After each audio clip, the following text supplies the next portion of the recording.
So then her mother had to look for her. So does that answer your question? Yes. So how do we get from there all the way over to Christianity's beginnings? It had to do with the evolution of mystery religions, beginning around the 8th and 7th century BC. That's when my book begins. The early Greeks believed that everyone who died went to the underworld, went to the realm of Hades. Whether you were good or bad, it didn't matter. What did matter is if you went to a mystery school and you were initiated, you would learn the words to say to Persephone, the mother of Dionysius. Dionysius was the savior. He was the first savior who turned water into wine. That was his miracle. You would learn the words to say to his mother, Persephone, to claim the right to go to a better place in the underworld. The problem with that, for most people, with that style of being saved, was that you had to pay for the privilege. You had to have the wherewithal to go to a place where initiations were given. You had to pay for the initiation. And then, having acquired the initiation, you were privileged with the secret, and you could not tell that secret to anyone else. So over time, there got to be more and more types of this religion, and they were all connected to each other like as a means of family.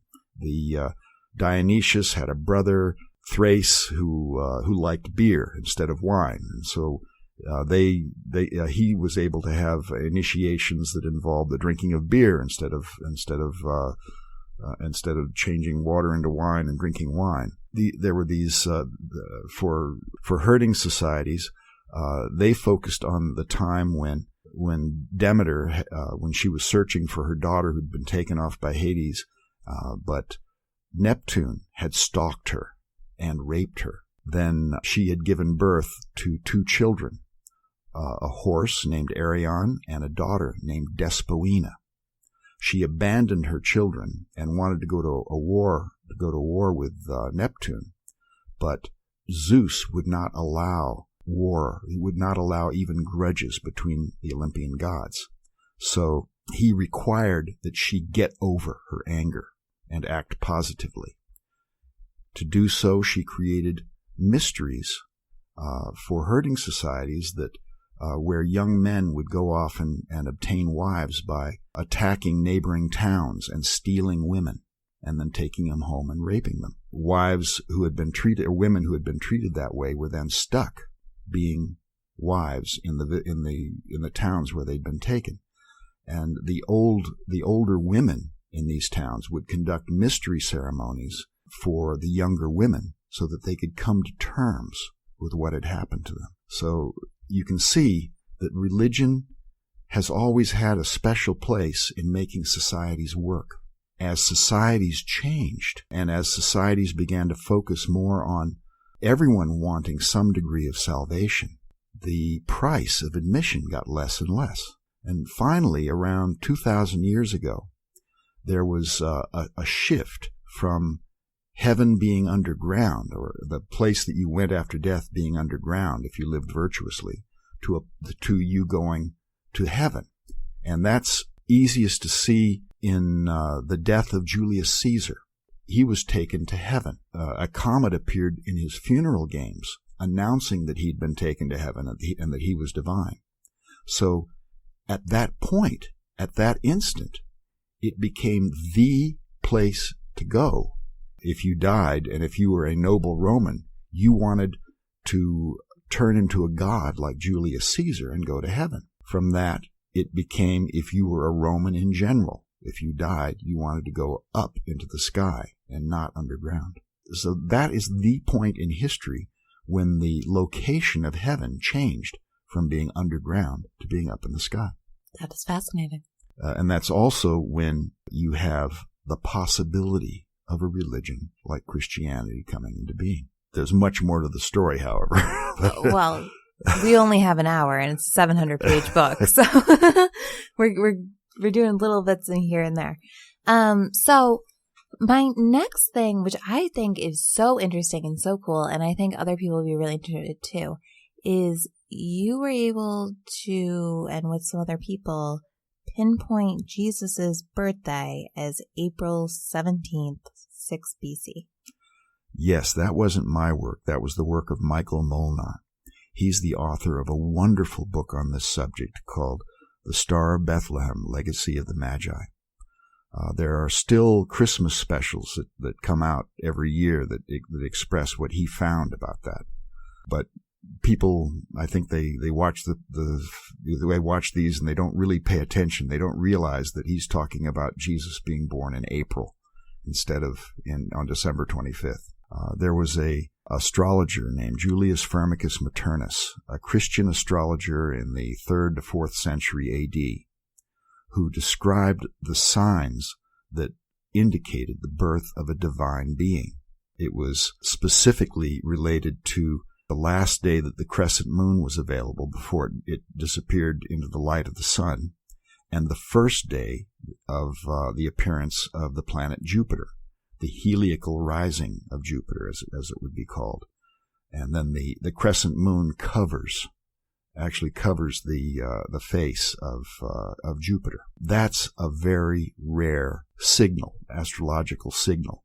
And Michael Molnar found that in the centuries around the birth of Jesus, there was only one date that qualified, that had this amazing sign, and that was April 17th, 6 BC, which was the right time for Jesus to be born, because Herod the Great died in 4 BC. For Jesus to be born before Herod died, in time for the slaughter of the innocents to happen, it had to be at least a couple of years before Herod died. I discovered from modeling the sky at the birth of Jesus that, in fact, if you looked around at the other constellations around this sign, there was the monster Ketos, the origin of our name for the species of whales that exists just below the constellation Aries, where this sign would have occurred. The monster attacks the belly of Aries, the ram, in a place that's called the Decans of Death, to astrologers today. A decan is an area, a 10-degree portion of a zodiacal constellation. So it made perfect sense that this sign would have been called the sign of Jonah, which is exactly how it's referred to in the Gospels of Matthew and Luke. Very cool. So one thing I'm really interested in, and I'm wondering if you were able to find some of this in your research, is I'm always curious about how Christianity went from this birth to where it is now, and there seems to be so much pagan influence in it. So how has Christianity kind of changed throughout, and how have you seen that on coins? This is what is profoundly interesting to me, because the first followers of Jesus were Jews. To understand where Christianity came from, you need to understand the complexity of Judaism 2,000 years ago. There were a variety of temples of Judaism 2,000 years ago. People think that there was only the temple in Jerusalem. That's not true. There was a rival temple in Egypt at the time, near the Nile Delta. I believe it's referred to as being close to Heliopolis. There was an argument among the priests in Jerusalem when Israel acquired its independence from Antiochus, from the kings of the Seleucid Empire in the mid-2nd century BC. One of the most powerful priests determined to leave the Temple of Jerusalem with his followers and go establish a temple in Egypt, which they did. This temple has never been excavated. It hasn't been found. It actually lasted longer, some years longer than the temple in Jerusalem. It was eventually destroyed, however. Also, people don't realize that there was another temple that existed until about the end of the first century, or the end of the second century BC, and that was at Mount Gerizim. That was the temple of the Samaritans. In the Bible, much is made about the difference between Jews and Samaritans. Well, Samaritans were Jews who followed a Torah that said the holy mountain was not in Jerusalem. The holy mountain where the temple should be established was Mount Gerizim. That was their major difference. They had their own Torah. They still exist. There still are Samaritans in Nablus that practice their particular style of Judaism. So these different types of Judaism were open to different religions, different religious influences. The Samaritans claimed to have an extension into the older beliefs of the Jews. The Samaritans were thought to have priests that were descended directly from Moses, not from Aaron. Judah had priests that were descended from Aaron. And then in Egypt, it appears that they opened up the door to possibly Hermetic beliefs that were particularly characteristic of Jews in Egypt, because there had indeed been Jews of Egypt in Egypt for centuries. So the picture of Judaism 2,000 years ago is much more diverse, much wilder than most people understand. I became aware of a kind of mysticism that came from Egypt called Merkava mysticism. Merkava means chariot.